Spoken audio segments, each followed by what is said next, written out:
Hey growers, what's up? It's Lucas and I planted my home vegetable garden less than 2 weeks ago. It's doing really well, so I thought I'd bring you guys along and show you what's going on. So this right here is my beefsteak tomato garden. It's a 4-foot by 8-foot raised bed that contains 8 tomato plants. So out of these 8 tomato plants, 5 are indeterminate and 3 are determinate. Let's check it out. This variety right here is a red beefsteak tomato called Galahad. I think it's gonna do really well. It's looking super healthy, so I can't wait to see the production we get off this guy. So you can see I've got all these beefsteak tomato plants growing up these 5-foot tall homemade tomato cages that I made back in 2015. So this is gonna provide great support for these plants this year. And something I did very strategically is I put the determinate or bush type tomatoes at the front. So these 3 here in kind of a triangle formation at the front of the raised bed are gonna be a bushy, kind of shorter variety than all these ones at the back. So that's to prevent them from getting shaded out. This plant right here is a Mountain Fresh Plus. It's another red beefsteak and it's supposed to be really productive, especially in northern climates. So I'm really excited because I live in Canada and it's pretty cool. So we'll see if we can get top-notch quality fruits and production from this plant. So this one right here is called BHN 871. It's supposed to be an orange beefsteak tomato, and I'm really excited to see how it grows because I've never grown orange beefsteaks before. And you can see on some of these tomato plants, we're starting to finally get some blossoms pushing out. So the tomato plants are about 1 foot tall right now, and that's kind of a good height for them to be pushing flowers. You don't want them to get too tall because that probably means you have too much nitrogen in your soil. This plant right here is a Martha Washington. It's supposed to be a really nice pink hybrid tomato that has very similar flavor to heirloom tomatoes. So that's something that's really cool and I'm excited to taste test this one. This plant is called Damsel, but it's certainly not a damsel in distress because it looks really healthy. This one is supposed to be another pink beefsteak tomato, and this one is an heirloom. So it's gonna be interesting to see if the hybrid does a lot better than the heirloom because they're fairly similar type tomatoes. So the plant themselves is just going to have a different growth habit. So we'll see how it goes. This plant is a Prudence Purple. It is a potato leaf heirloom variety, and it's supposed to have, again, pink beefsteak tomatoes. You can see that the plants are starting to produce suckers, and I'm going to be making another video showing you guys how I'm planning on pruning my tomatoes this year and the pros and cons to each method. This is another new variety for this year called Black Crim. It's a beefsteak that ripens to a nice kind of purpley dark brown color. And here we have one of my favorite tomatoes to grow, the Big Beef. This variety is a really solid red beefsteak tomato. I've grown it in the past and I've loved it, so I'm growing it again this year. So you can see I really like to grow beefsteak tomatoes, but I also like to grow a variety of different vegetables, and that's what this raised bed here focuses on. Let's take a look. So at the front here, I've got 4 different sweet pepper plants. This one here is called Escamillo or Escamillo. It is a yellow sweet pepper, and it's going to be super productive, I think, because it's an All-America Selection winner, and I've heard really good things about it. So this one right here is a variety called Carmen. It is essentially the red version of Escamillo. Now, I'm not a history buff by any stretch of the imagination, but these 2 varieties are very uniquely named because Carmen and Escamillo, I think, were actually a couple in a Spanish opera. Now, on the other side here, I've got some red bell pepper plants. This variety in particular is called X3R Red Knight. I grew it last year and it did very well for me, so I'm growing it again. And then this one right here is a variety called Olympus. Now this is supposed to be just a really massive blocky red bell pepper. I've never grown it, but I really wanted to last year, just didn't have enough space. So I'm finally gonna see how these guys grow. So in this tomato cage here, I've got 4 cucumber plants and they're doing pretty good. They started off with kind of wilty leaves after I transplanted them, but they've since bounced back and they look really healthy. And the thing with cucumbers is that once they start taking off, they can really explode and grow super quick. Here's another cage of cucumber plants I have growing, and these ones are doing very well also.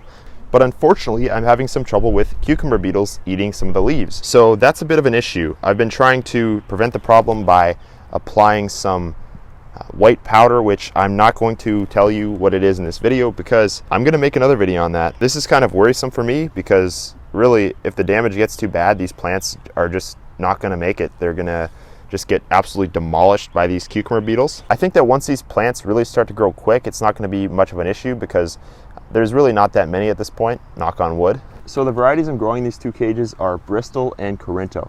And the one at the back is the longer variety, and the one at the front is the shorter one. So I decided to plant 2 pickling cucumbers on the edge of this garden, and what I want them to do is kind of cascade over the edge of this raised bed and create kind of a nice waterfall effect. So this plant right here is growing fairly slowly, but it's finally starting to kind of pick up the pace and getting to the point where it's going to start growing really rampantly. This leaf is split because we had some very heavy, large raindrops that fell one day. So I've got one more pickling cucumber The pickling cucumbers are a variety called Max Pack. It's a hybrid and they're supposed to be productive. This one I had to replace. I actually replaced it yesterday because the one there just wasn't growing, and you know, it was just kind of a dud. So you can see the seed leaves look really bad right now, but I'm hoping this plant is really going to take off in the future. So in this raised bed, I'm also growing a bunch of cherry tomatoes as well as sauce tomatoes. So as for the cherries, I've got 2 sun gold plants growing up this concrete mesh trellis that I built last year, and that's going to look really nice. And these are really nice sweet orange variety. Then I've got a few others, the Super Sweet 100,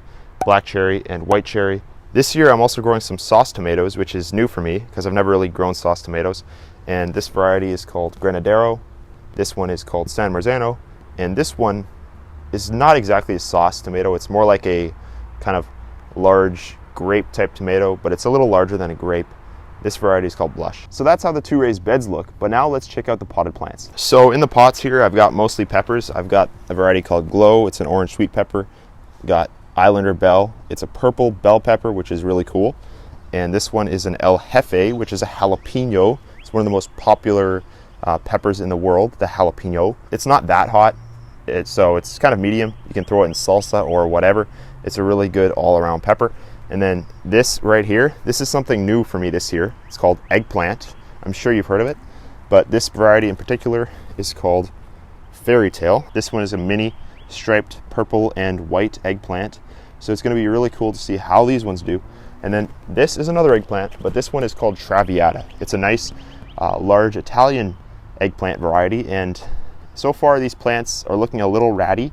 They've got some damage from flea beetles. You can see those holes in the leaves. That's what that is. I think they'll take off, and I'm not overly worried about them. These glasses have been falling off so much in the past several months, and during making this video I actually just dropped them and then stepped on them by accident. So yeah, I gotta go get new glasses and look like a nerd again. This is a chocolate habanero. It's a brown habanero pepper, very, very spicy. And then over here, I've got a pot of basil.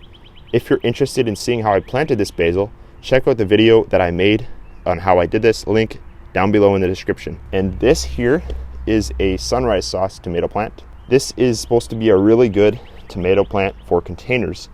And it grows these nice kind of orange sauce tomatoes that you can make tomato sauce with. And you can see I just planted it in the pot, so it's going to be really nice and strong and healthy, and it's going to bush out and produce lots of tomatoes. So this right here is a clementine tomato. It is an orange cocktail variety, so it's a little larger than a cherry tomato, and it's a really good tomato for salads or things like that. I'm really excited about this one. It's supposed to be kind of like a sun gold in terms of the orange look. So the plant is extremely healthy so far, and something cool I did is I planted some basils in here as well. So I planted 4 basils, just kind of in a square shape around the perimeter of the pot. And I think that's going to be kind of a really nice look, having this tomato plant growing up. Probably a stake I'll put in here, having this basil just kind of be in these little tufts around the base of the plant. It's going to look really neat if this works out. Now we get into some uncharted territory. This is a Carolina Reaper. It used to be the world's hottest pepper, but I think it's since been replaced by a different pepper. But this one is just extremely spicy. I've grown it for several years in the past. It always does pretty well for me. It grows into a really nice bushy plant that has a lot of magma red colored peppers with a stinger tail on them. So it's a really unique variety, but despite its curb appeal, don't even think about eating these things. In this pot right here, I've got some striped Armenian cucumbers. They're technically not a cucumber apparently, but they look like a cucumber and they're really cool. And my brother wanted me to grow these, so I thought, heck, why not? And over here by the front door, I've got 4 other plants. Now I really should move these into a more sunny spot, but unfortunately I don't really have much space. This is another Traviata eggplant, and the reason I wanted to grow it in this orange pot is because I think the purple is going to be a really nice contrast. Then I've got an Aura pepper. This is similar to Glow, but I think it's a yellow instead of an orange color. And this is another X3R Red Knight, looking really healthy. All these plants look pretty healthy for the most part. This one is called Sweet Sunrise, which I grew last year and it didn't do too well, so I'm gonna try it again and give it another chance. So growers, that's how things are doing so far in my garden. They're looking pretty good for the most part. There's a few little minor hiccups that I've been having, but overall, it's doing really good and I'm excited for the future of this garden. I think it's gonna produce lots of huge harvests and I can't wait for this fall. when it's finally time to pick the fruits of my labor. I'm still kind of mad that I broke my glasses, but I'm happy that I made this video for you guys. I hope you enjoyed it. And if you did, be sure to smash that like button, because what happens when you do that is it makes my video get promoted in the YouTube algorithm and I get more views. And this helps me reach more gardeners across the world just like you, so that I can teach and inspire more people to grow their own vegetable garden. This plant right here is, so you can see, I really love to grow beefsteak tomatoes, but I also love to grow other types of tomatoes, but I also like to grow different things, such as cucumber. And this helps Lucas Grows Best out.